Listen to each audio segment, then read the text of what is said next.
So, when I went to Marawi, I was like, oh shit, this place is insane. And I need to make a documentary.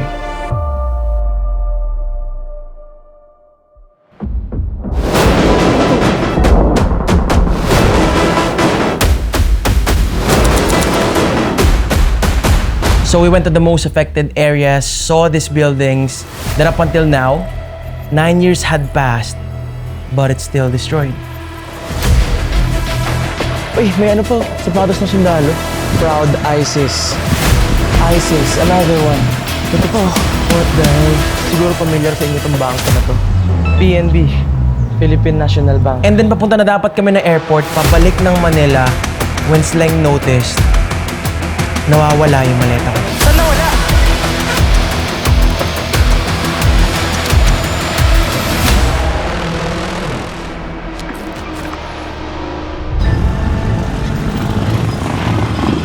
Alright guys, so kung makikita nyo, almost established na rin yung Marawi ulit matapos yung gera. Sa likod ko, itong pakanan, ito yung papunta sa ground zero. Ito yung may matinding gera noong 2017 na tumagal lang 5 months. At ito naman, itong pakaliwa, ito naman yung papunta sa main city nila. So kumbaga ito na yung less na naapektuhan nung time ng gera.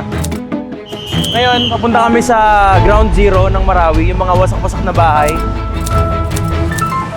Dito na tayo sa bridge. Alright guys, so at the moment, andito na kami sa bridge. Dito naganap yung pinakamatinding sagupaan. Kasi dito pa lang sa bridge na to, tanaw na sila ng mga militante, ng mga maute. And dito pa lang, binabakbakan na sila. I'm in the middle of the bridge. And dito pa lang, grabe, tanaw ko na yung mga wasak-wasak na building, wasak-wasak na mga bahay. Wala akong ibang masabi kundi grabe. Sobrang tindi. Sobrang tindi talaga ng mga nakikita ko ngayon.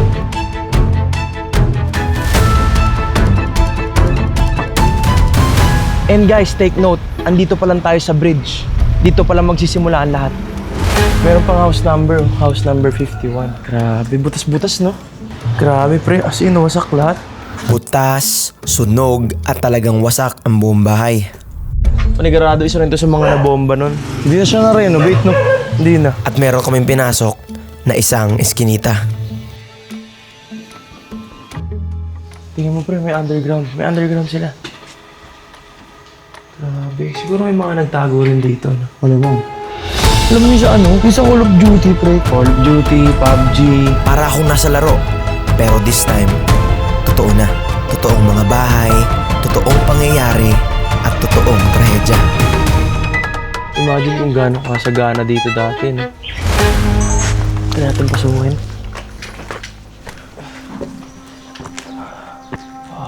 Grabe. Pati ito, nasunog na rin. May mga bakas pa na ano, nasunog. Kung makikita nyo, pati dito. Wow. So ito, kailangan nilang butasin para mag-connecta yung dalawang kwarto. Ayun, binutas nila. Para kapag tatawid ka sa kabilang bahay, hindi na sila lalabas pa kasi pag lumabas sila, delikado. Oh my God. Wow! Ito pala yung tsura dito. Tanaw mo lahat. Halatang na-airstrike to. Tignan mo yung bakal. Di ba? Halatang tinamaan ng bomba. Pero isipin mo, tawid-tawid lang. Oo, men. Pumunta ka sa bahay kabila, punta ka dito. Tawid-tawid lang. Ito sa likod ng bahay. Kabilang bahay na yun. Makakapunta ka doon sa bahay na yun nang kahit nandito ka sa rooftop. Parang parkour ka Oo, lang. parkour ka lang. At sa aking pagbaba ay may nasulubong akong dating residente. Magandang umaga po. Ilang taon na po kayo dito, Nay? Kami nang una-una dito ay itong lupa na ito, magkakapatid dito. Asan po kayo, Nay, nung sumiklab po yung gera? Doon kami sa Sagiran. Nasabihan po ba kayo bago mag-gera kaya Ay, wala. nakalipas kayo? Hindi namin alam. So paano po yun? Bigla na lang Bigla sumiklab? na lang. Kasi yung dito, di ba na mga ilang araw lang na mag-Ramadan na. Apo. Busy ang tao. Kami, Apo. tulad ko, nandun ako sa palengke. Sa oras na yun na pagputok, magtitinda ko dyan sa taas. May tindahan ako. Nangumpra ko. Pagdating ko dito, Opo. Biglang kasi. Paano po kayo nakalikas, Nay? Ang na ano namin na masyadong maraming putukan. Tapos yung mga balita, tumakbo kayo. Kami nga, kahit isang gamit na wala kaming dala. Grabe. Yung mga pera, mga lahas, wala. Naiwan lahat. So lahat po yun nakuha po ng ISIS? Hindi natin masabi. Kasi hindi natin nakita kung ISIS o ano yun. Opo. Tama naman po. Salamat po, Nay. Sige. God bless po. I hate ISIS. Officially, bro, dito na tayo sa ground zero. Hindi ko alam kung okay na ba tong mosque, pero pati ito naapektuhan. Hanggang ngayon, wasak pa rin yung mga bintana nila. Oo nga, no? Hindi ko alam kung okay na siya eh. Yung ibang mga moske okay na. Pero yung mga katabing bahayan magpasa hanggang ngayon ay hindi pa. Karamihan ng mga bahay may pangalan. Pangalan ng may-ari na dating mga nakatira dito. So ito guys, yung lugar kung nasan ako ngayon, dito kami nag-overnight. So yung itsura niya, buo lahat. Wasak talaga lahat. Para siyang mga apartment, no? May puno na. Tinubuan na ng puno. Nabutas ang bubong dahil sa airstrike. Grabe pre, bumagsak na to. Delikado na to. Parang hindi na to safe, no? Babagsak na ang second floor, litaw na ang mga bakal, butas na ang mga dingding at tinubuan na ito ng puno. Ang reason kung bakit bumagsak to, kung paano bumagsak to, is na airstrike, halata sa mga bakal. For sure, naging kuta rin nila to kasi butas-butas yung yung pader. Dito sila tumatawid. May mga video na lumulusot sila sa mga... At meron kami nakitang butas. Oo nga, mukhang tunnel nga rin. At nang aking silipin, Ay, pusang nila. Oo nga, pre. May gamit pa sa loob. May TV pa nga eh. TV ba yun, computer? Tapos may mga short pa doon sa ilalim. napakaraming gamit ang nakatago sa ilalim. Kung nakikita nyo yun, merong TV, may mga gamit-gamit pa sa ilalim. At nang tumagos kami sa kabilang bahay, ito ang aming nakita. Kung makikita nyo, talagang tinibag nila yung bawat wall para maging dugtong-dugtong. Baka sa itsura niya na talagang ang tindi ng sinapit ng lugar na. Pero may mga sapatos pa kung matira. Hindi natin alam kung ano yung sapatos to. Pare, may picture! At nang pasukin ko ang kwarto ay iba't ibang mga gamit ang nakita namin sa loob. Merong mga sapatos, iba't ibang klase ng mga sapatos, film at iba pang mga gamit na nagmistulan ng mga basura. Meron pang bank details of PNB. Andito pa yung mga wallet. Meron pa mga picture na faded na. Panigurado may second floor to dati. Dahil mayroong guhit na At nang akyatin namin ang second floor, itanaw rito ang main road. Tanaw dito ang pinestuhan ng mga snipers. Bakas pa rin ang bala ng mga kalaban at wasak-wasak na mga gusali dahil sa mga airstrike. Pero hindi rin ako nagtagal at bumaba na rin ako agad. At sa aking paglabas, Siguro familiar sa inyo tong bangko na to. PNB, Philippine National Bank. isa lamang to sa mga nawasak na gusali noong Marawi Siege. At lahat ng bahay ay talagang napuruhan. Walang naiwang maayos, lahat ay nasira talaga. Ngunit kahit papano, ang lugar ay nakakabawi na at may mga naitayo na rin mga bagong gusali. Sa likod ko, ito na yung tinatawag nilang Peace Park. Ito pre, niretain nilang nandyan bilang pag-alala na once in their lives, nangyari ang Marawi Siege at habang buhay na siyang tatatak sa history ng Pilipinas. Ngunit merong isang gusali na pumukaw sa aking atensyon. At ito ang dati nilang simbahan. So guys, banda rito, ito na yung simbahan. Kaso nakasara siya. Alam mo yung viral na video? Viral na video na sinadya nilang kunan kung saan makitang ang simbahan ay kanilang binastos, winalang hiya, pinagtutumba ang mga gamit, pinagpupunit ang mga litrato at sinunog ng mga kalaban.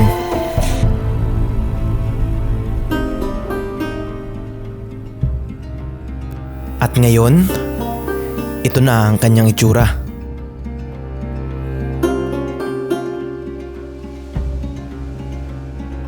At dito sa simbahang to, sa kalagitnaan ng giyera ay muling nagdasal at nagsimba ang ating mga sundalo. Dito sila muling binasbasan at ito na rin ang huling misa na ginanap sa simbahang ito. At sa hindi kalayuan, meron naman kaming nakitang isang abandonadong moske. Hindi na namin papasukin yung abandonadong mosque. I-shoot na lang namin mula sa labas pero hindi na namin papasukin bilang respeto sa mga kapatid nating Muslim. At tulad ng simbahang Katoliko, ang moskeng ito ay magpasa hanggang ngayon ay sira-sira pa rin. At pagtapos dito, umuwi muna kami ng hotel para kunin lahat ng gamit. May 2 locations pa. Ang school kung saan pinugutan ng ulo ang mga madre at pare at ang magkatapat na bahay kung saan dito na sumuko ang mga kalaban at nakamit na ng Marawi ang kalayaan. Sasamahan kami nila Alip, ang una nating mga naging kaibigan. Si Alip, binigay niya sa akin yung sahal niya as respect daw. And salamat kay Alip. At pagdating namin sa school, meron isang lalaking naka-tricycle at meron siyang isang kasama. Nagtanong sa Alip kung pwede kaming pumasok at sabi niya pwede daw. At ito yung pinakamalaking school dito sa Marawi. Sinamahan kami ng lalaking nasa harap at siya yung kasama ng lalaking naka-tricycle na nagpaiwan sa baba. Dito yung maraming hostage. Sa lugar kung nasan kami ngayon, dito pinatay yung mga madre at mga pare. Ang laki niya. Yung mga kuya ko, dati dito sila nag-aaral. Ito yung paaralan na pag nag-aaral ka dito, isa ka sa mga tao na kumbaga may ganun. Ito ang dating itsura ng school. At ngayon, ito na. Puro damo na ang paligid at tinubuan na ng mga ligaw na puno. So dito nag-aaral yung kuya mo. Oh. Uy, may ano pa? Sapatos ng sundalo. Meron pang sapatos ng sundalo na naiwan na dito nung gera. Baka may makita pa tayong mga bala dito ah. Grabe. Hindi yan mapasukan kasi na ano. Baka masukal na, baka may ahas pa ba? Tinatag ang Dansalan College year 1950 at naging mahalagang simbolo ito ng Christian-Muslim education sa Marawi. Ngunit sa kasamaang palad, pati ito hindi nakaligtas sa giyerang nagdaan. Sa Dansalan College, nag-aral noon ang ilan sa magkakapatid na Maute. Critical daw ang pagkakabawi dito dahil nasa mataas na bahagi ang kolehyo na pinwestuhan ng sniper ng mga terorista. Okay guys, ngayon naman pupuntahan namin yung lugar kung saan doon na sila huling naglabanan. At ito ang Green Building. So ito guys, itong nasa likod ko ngayon, dito na sumuko yung mga ISIS. Banda doon, kampo ng sundalo. Dito sa likod, kampo ng sundalo. So cornered na sila. Kaya pinasok namin yung building. Dito yung harapan. Bakas rin sa kabilang building ang tama ng mga bala. At ito ang recovered footage ng bakbakan ng gera. Yung mga dilata pa. Dito yung mga army, dyan yung mga ISIS. Tapos, yung mga sundalo, naubusan sila ng bala. Nag-declare na lang yung mga army na itong location na to, bombahan na lang ng strike. Ito mga nakikita yung butas ito guys, labasan to ng nozzle ng baril. Libo-libong tama ng bala, basag na mga pader, sira-sirang mga bubong at madilim na memorya ang naiwan sa building na to. At isa lamang to sa mga gusaling pinaglaban ng mga sundalo. At sa hindi kalayuan habang nagpapalipad ako ng drone, merong isang bahay na pumukaw ng atensyon ko. Kaya nilapitan ko, binaba ko yung drone at may napansin akong mga nakasulat. Inangat ko kaagad yung drone para naman puntahan ito ng personal. Grabe. Look.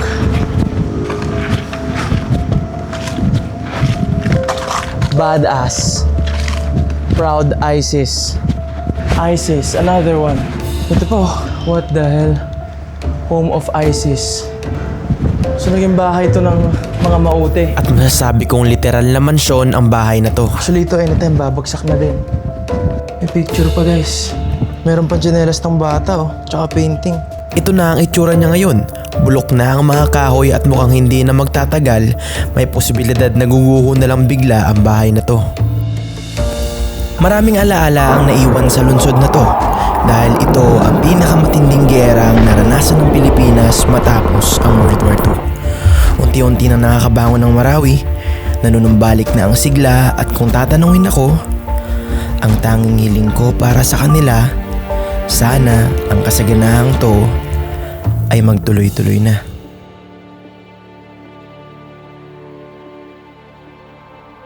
Malilate na kami ni Sleng sa aming flight pabalik ng Manila. Grabe, sobrang tindi ng mga nakita namin. Kaya kaagad na kaming bumiyahe dahil ang flight namin ay 8:30 PM. Alas 3 pa lang umalis na kami at ang biyahe, 2.5 oras.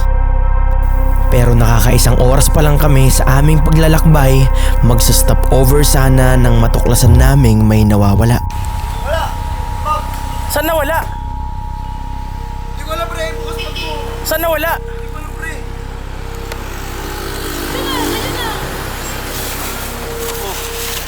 Bag mo lang yan eh. Yung bag ko. Maleta niya. Bukas nga rin sa akin. Bukas na. Ay, dun yun. Yung nag-stop over tayo. Lumabas tayo lahat. Ina nyo. Dansalan. Saan yun? Dansalan. Yung nandun sa school? Oo, sa school. Sino? Ano dun? Nakapark na. Sino yung kasama dun? Anong maleta? Mangingilig ako, pre. Anong maleta ka mawala? Yung maleta niya mismo, yung black. Balik tayo dun. Yung malaki. Pinuntan yung laptop? Malayo na kami. 1 hour na yung binabiyahe namin. Baka ma-miss ko yung flight ko. Baka hindi kami makalipat yun. Baka bukas na. Baka may nagmamanman, pre.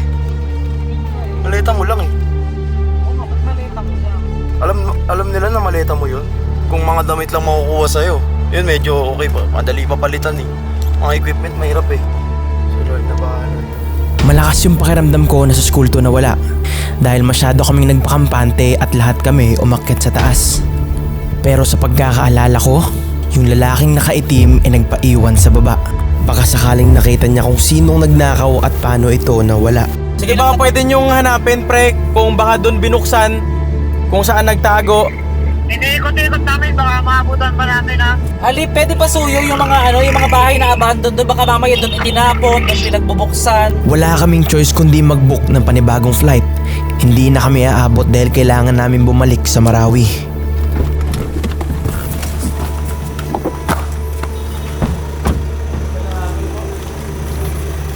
Nawala po yung maleta ko, chief.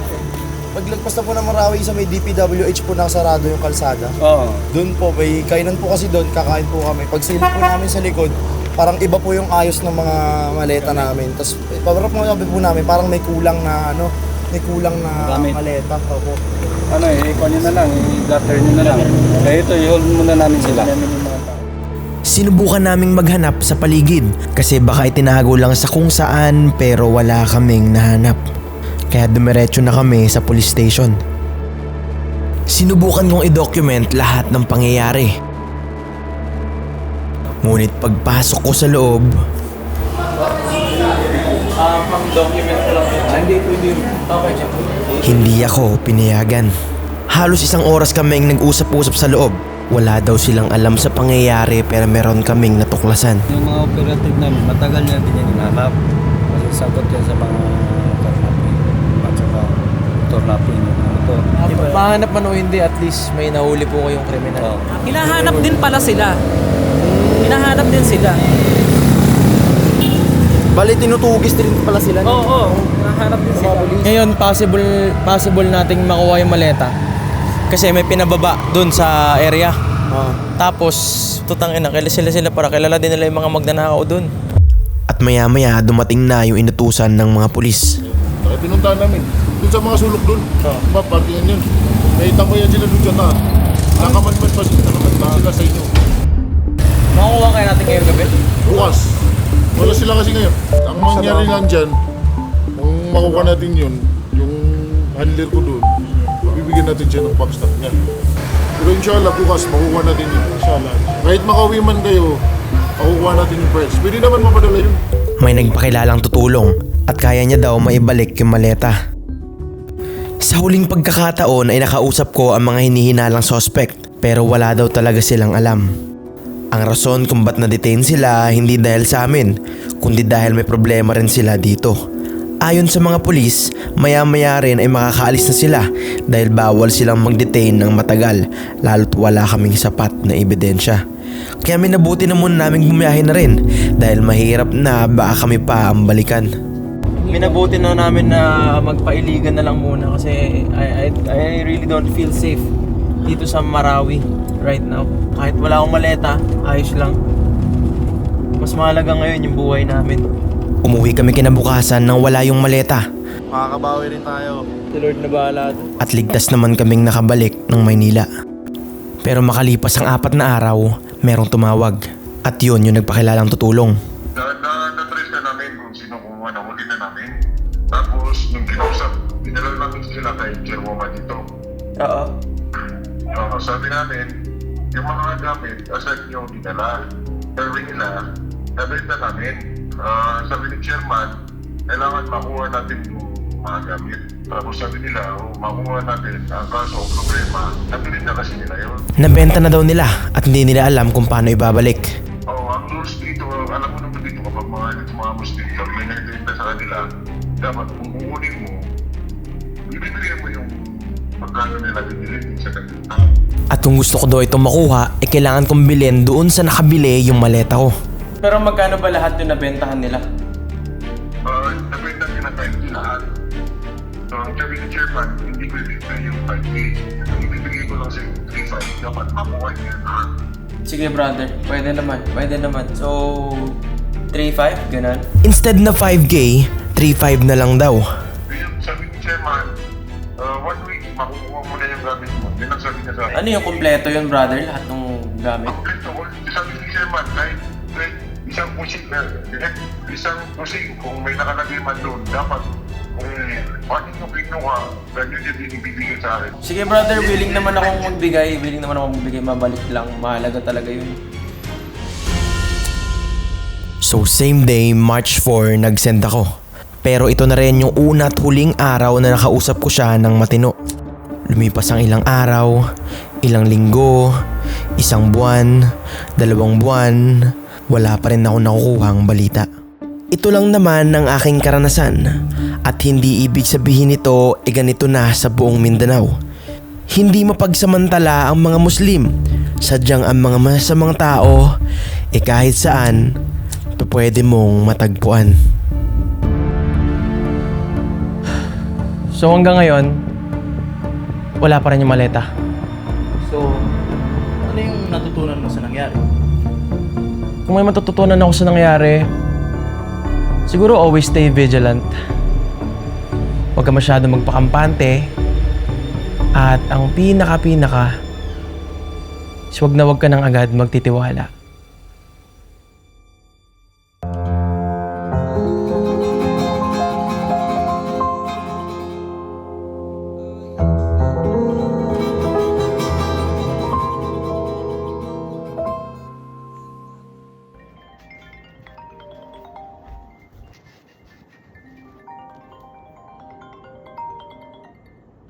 Hello?